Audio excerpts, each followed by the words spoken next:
Hello everyone, my name is Ms.Terry. I'm the instructional coach here at Ferris. In honor of Black History Month, I'm going to do a hair braiding tutorial on feeding braids, which is one of our more modern methods that's used. So let's jump right into it. Before you begin braiding, you want to make sure to have your pieces of hair sectioned out. As you can see, I will have 5 sections that I will use to feed in as I braid.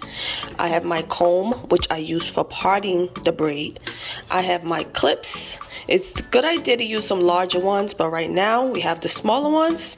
So this is what I'm going to use to hold my flyaways. And I also have gel or edge control, which is going to help you braid as you go through. So let's get started. So I parted a section of the piece of hair for you. And also when you get to the back of the parting, notice that you want to make sure your part is thinner, as you don't have as much space in the back of your hair as you do the front. This here is an example of how your braid will look at the end. So the first thing I'm going to do is make sure to comb the hair to make sure it's completely untangled. I'm going to use my edge control. Some people like to put the gel on the back of their hand as they braid. I like to just squeeze it out the tube. Even though it might be more time consuming, I just like the less of a mess. So I just like to put it in there. You put it on both sides, top and bottom. This helps holds the hair together as you braid for a more professional look.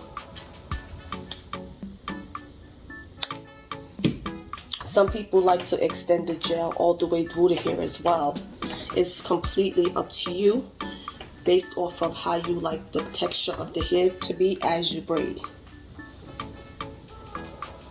So before I begin braiding, I'm going to take one of the sections of hair that I separated earlier and break them into 3 sections.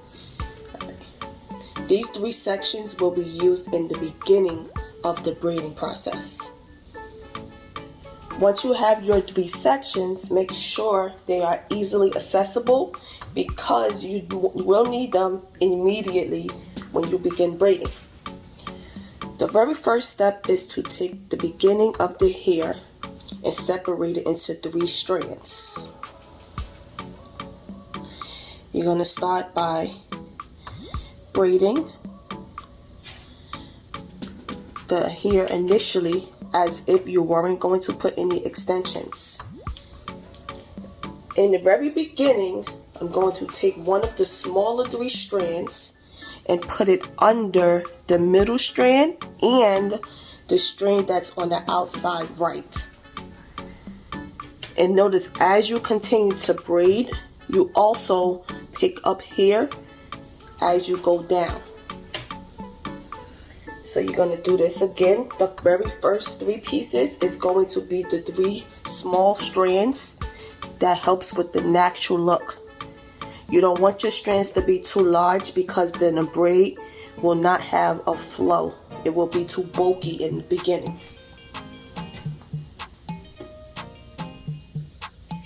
Alright, the last small strand, again put it under the middle and the outside, and you grab hair as you go, ensuring that the hair is untangled as you proceed to braid. So now, as I said, there's 4 of the sections remaining. We're going to take each piece and continue to braid the exact way. The more hair you add, the larger the braid will be.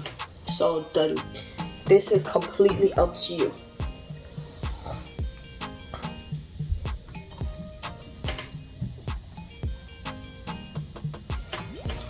Again, as you go, ensure that your hair is not tangled.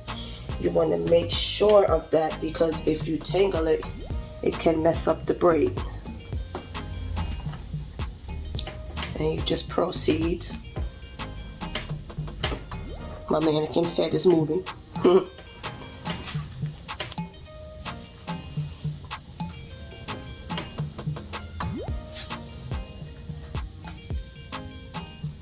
And that's the last piece I'm going to put in. But again, if you want a larger braid, You can literally continue to feed in here throughout the entire braid, depending on the thickness of the braid that you want. Right.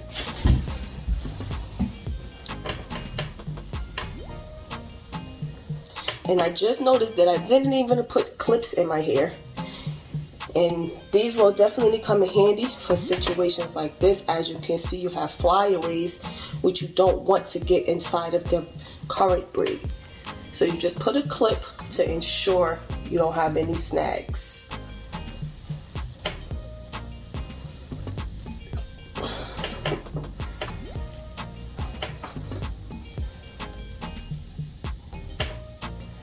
And you just continue.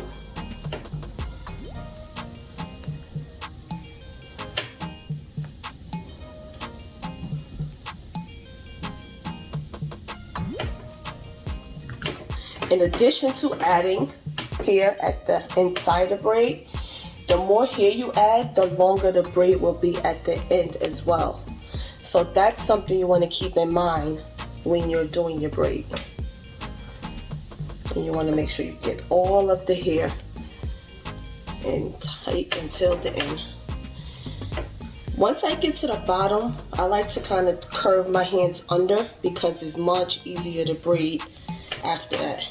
You will get flyaway hairs at the bottom. You could just take it out, put it to the side, save it up for cleanup later.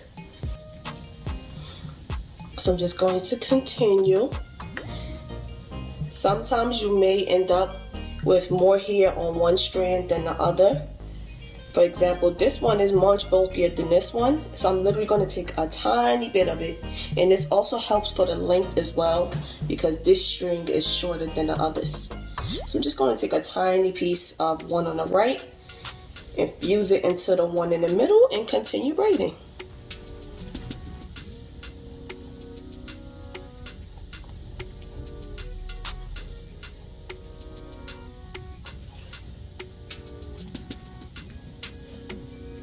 And you braid it all the way to the end. It's a good idea. Once you are completely finished, you dip it in hot water so that way you can have that nice sleek look and your braid doesn't come out at the end either. And boom, voila. Here's a closer look at the finished product.